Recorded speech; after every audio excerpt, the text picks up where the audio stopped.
గౌరవనీయులు ఇప్పుడే మీ ముందు ప్రసంగించిన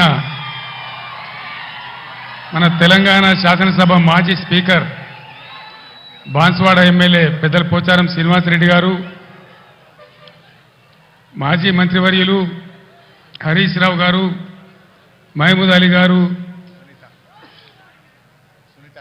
సునీత లక్ష్మారెడ్డి గారు, వేదికను అలంకరించిన గౌరవ పార్లమెంట్ సభ్యులు, శాసనసభ్యులు, శాసన మండలి సభ్యులు, మాజీ శాసనసభ్యులు, స్థానిక సంస్థల ప్రజాప్రతినిధులు, పార్టీ రాష్ట్ర నాయకులు, ఈరోజు ఈ సుల్తాన్పూర్ వద్ద జరుగుతున్న ఈ సభకు అశేషంగా తరలివచ్చినటువంటి నా అన్నదమ్ములకు, అక్క చెల్లెలకు అందరికీ నమస్కారం.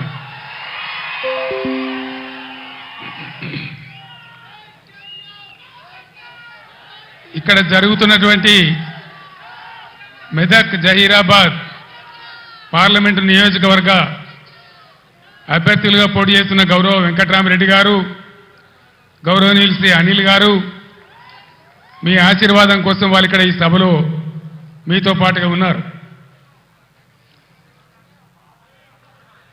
నేను రాజకీయంగా ఎంతో ఎత్తు ఎదగడానికి తెలంగాణ రాష్ట్రం సాధించేటువంటి పోరాట పటిమ నాకు అందించి నన్ను పెంచింది ఈ మెతుకు సీమ. మీరిచ్చిన బలమే ఢిల్లీతోని కొట్లాడి ఆనాడు ఢిల్లీ మెడలు వంచి ఈ తెలంగాణ మనం తెచ్చుకున్నాం. మీ దీవెన లేకపోతే, మీ అండదండలు, మీ ఆశీర్వచనం లేకపోతే, ఈ మెతుకుగడ్డ నీళ్లు రక్తం నా శరీరంలో లేకపోతే నాకు ఈ స్థాయి వచ్చేదే కాదు.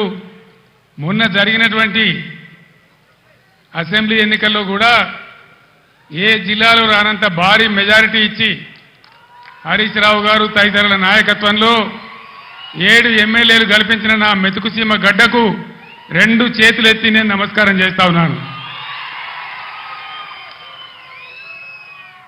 ఎన్ని జన్మలెత్తినా కూడా మీ రుణం నేను తీర్చుకోలేదని చెప్పి నేను మనవి చేస్తా ఉన్నాను. ఇవాళ కొంతమంది తెలివి ఉన్నవాడు, తెలివి లేనివాడు, అడ్డంపొడుగు మాట్లాడేవాడు బీఆర్ఎస్కు పార్లమెంటు ఓట్లెందుకు, సీట్లెందుకు అని మాట్లాడుతూ ఉన్నారు. ఇప్పుడే కావాలి బీఆర్ఎస్కు పార్లమెంట్లో ఓట్లు, సీట్లు. ఎందుకు? ఆనాడు నన్ను మీరు ఆశీర్వదించకపోతే, నేను వెళ్ళి కరీంనగర్ ఎంపీ గెలవకపోతే, పార్లమెంట్లో నేను తెలంగాణ బిడ్డగా గర్జించకపోతే మనకు తెలంగాణ రాష్ట్రం ఎక్కడి నుంచి వచ్చేది?